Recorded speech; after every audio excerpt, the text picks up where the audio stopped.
On a interrogé les Français sur la place de l'Allemagne et d'Angela Merkel dans cette campagne, puisqu'on annonce qu'elle pourrait soutenir le président de la République dans ses meetings, puisqu'on a vu aussi que le président de la République avait beaucoup fait référence à l'Allemagne dans son intervention télévisée.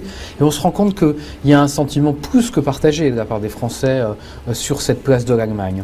Quand on les interroge, on a une majorité importante, 66%, qui nous ont dit que cette place était excessive, selon eux, dans la campagne électorale française, et que seulement 40% d'entre eux jugent qu'elle est justifiée, cette place de l'Allemagne, dans le débat national à l'occasion de cette présidentielle. Alors on voit bien comment les choses s'organisent, très clairement. Il y a un clivage politique, les sympathisants de droite et de l'UMP contre tous les autres. Ce sont les seuls les sympathisants de droite, les soutiens de Nicolas Sarkozy, à juger que cette place est justifiée ou que cette place n'est pas excessive.